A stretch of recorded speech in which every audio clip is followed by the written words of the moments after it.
let's go ahead and talk about the coolest thing that I've seen in a while.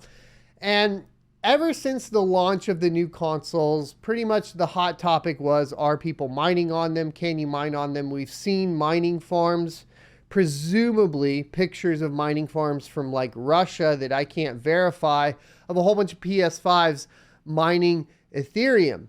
Now, apparently somebody somewhere within the industry must have figured out how to do it even directly on a PS5, because it looks like, to get rid of some of the poor yields for the PS5s, we're seeing ASRock partner up and create this abomination, which is a 12 PlayStation 5 APU powered crypto mining rig. This was posted 23 hours ago, and the system costs approximately $14,800 and does 610 mega hash a second.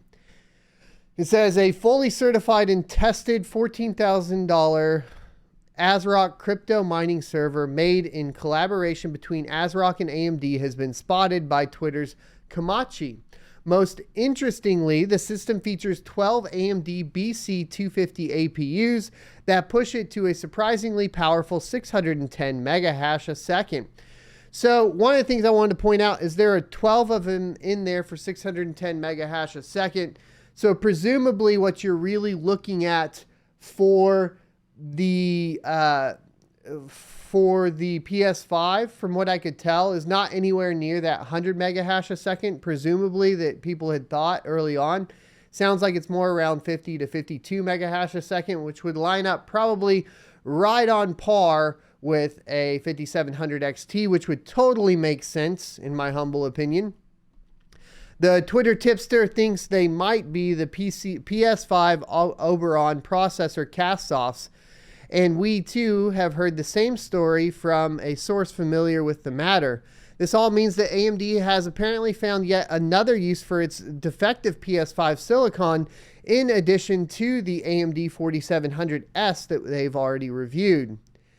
ASRock is one of the most crypto mining friendly PC and components maker alongside BioStar.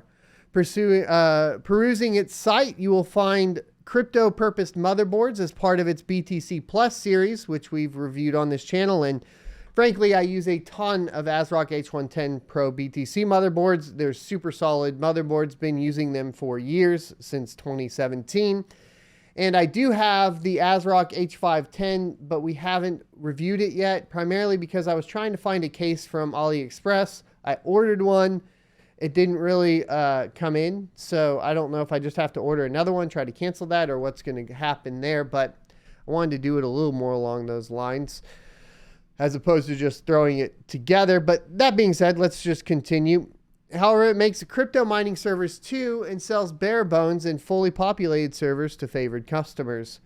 Komachi highlighted one of ASRock's mining rigs for scale in Slovenia, described as ASRock mining rig bare bones 610 mega hash 12 by AMD BC250. The system is listed at €13,499, which is approximately $14,800 US. The advert says that what is up for sale is, quote, a quality computer for cryptocurrency mining operations with a guarantee made by a recognized manufacturer, ASRock. It goes on to claim that the certified and tested system is the result of a cooperation between AMD and ASRock. And as you can see here, you got all the BC250 boards, 1, 2, 3, 4, 5, 6, 7, 8, 9, 10, 11, 12. You have some intake fans here, presumably, and or exhaust. I'd have to see what the configuration is. I think it's intake, and then exhaust is supposed to go out through here. And then on the back, you have two 1200 watt power supplies, which means you're looking at 2400 watts to power essentially 12 of these boards, which means the BC250 would be, I mean, potentially the highest, right? Even 2400 would be too high, but if we just divided that by 12, it's an easy 200 watts, right? 200 watts per card. 200 watts for essentially 50 mega hash a second or something along those lines. I would presume the power consumption is a little less or maybe even quite a bit less, maybe like 80%. At the most is what I would presume. So 160 watts. That would line up right along the lines of 5700 XT by my math. The ASRock mining rig listing shows the system from a number of angles. From the top-down view, you can see 12 PCI cards lined up with no obvious branding. The listing says that they are BC250 mining APU passive design, meaning each board houses a PS5 APU. Elsewhere in the server is 16 gigabytes of GDDR6 RAM. That's interesting. Why is it? Okay. 5 cooling fans and a pair of 1200 watt power supplies. You will note that there is no system CPU listed. However, one of the PS5 APUs may have a working CPU core used for general processing and housekeeping duties. This theory tallies with the 16 gigabytes of GDDR6 RAM, which is how the Sony PlayStation 5 is configured. There you go. That's why. Okay, I said it's weird. That's why it's weird. Which would make a lot of sense. So you basically have one of the boards that has some active CPU cores that didn't completely take a dump, that sort of thing, or maybe has a full fat PS5 APU in there. Some other details of this ready-to-roll crypto mining system are that it can hit approximately 610 megahash a second when mining Ethereum. For reference, the NVIDIA GeForce RTX 3090 can mine approximately 120 megahash a second while consuming 300 watts. Now, a lot of these tech websites always like to say 120 megahash a second at 300 watts. I know a lot of you guys that watch the channel, if you have a 3090 just sitting on a test bench and you're just hitting one, sure, you're going to hit that. But to be frank, like, the cooling within a farm setting is very difficult, and you're not going to always get 120 megahash a second out of every single 3090. They vary very widely as well, depending on make and model. You need to be very careful. Some that I would avoid just off the top of my head, in case you guys are looking, like the PNYs are really bad, and they really can't get much better, even with pads and paste and everything that I've tried, as well as the Zotac 3090s. So those are two that I would avoid for sure, just off the top of my head. A quick check of US stores, and we see the RTX 3090 cards are available for $2,200.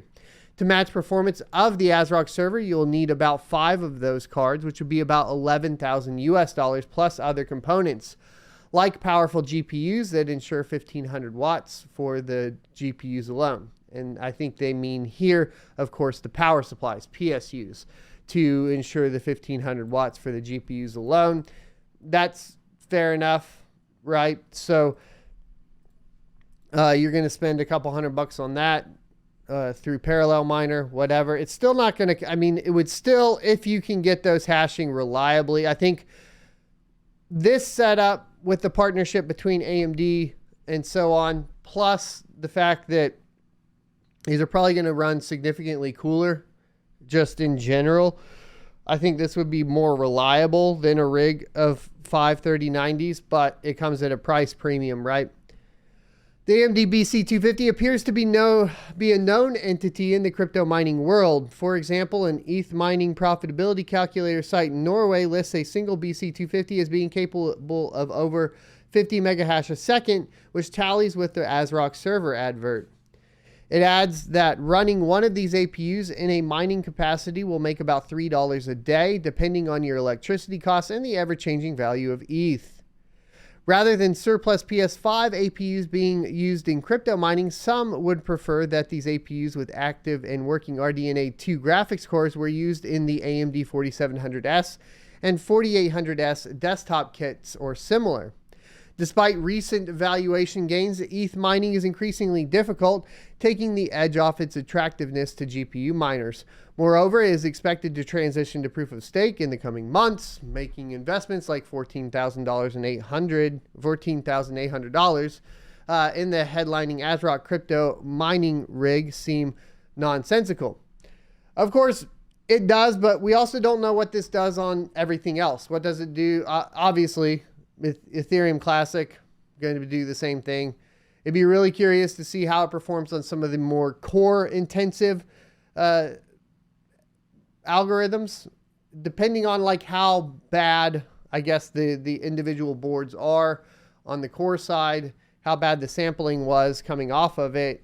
Obviously, it's not going to be as good as a presumed theoretical PS5 would be for maybe some of the more core intensive algorithms. But there you go. I think it's really cool regardless. Like, let's go ahead and take those types of deals as cryptocurrency miners, which by those deals, I just mean, look, if they have low yields on stuff, but they can throw on the memory chips and you can mine with them, it makes a lot of sense. It's just another way that, in my opinion, mining can help reduce waste. That's pretty much what mining does. Mining basically monetizes what would otherwise be waste. And that's true across the board for everything from power consumption, right, to low yield silicon. So to me, it seems like a good idea. I hope you enjoyed this clip from the Crypto Mining Morning Show every Monday through Friday, 7:45 a.m. Pacific and 10:45 a.m.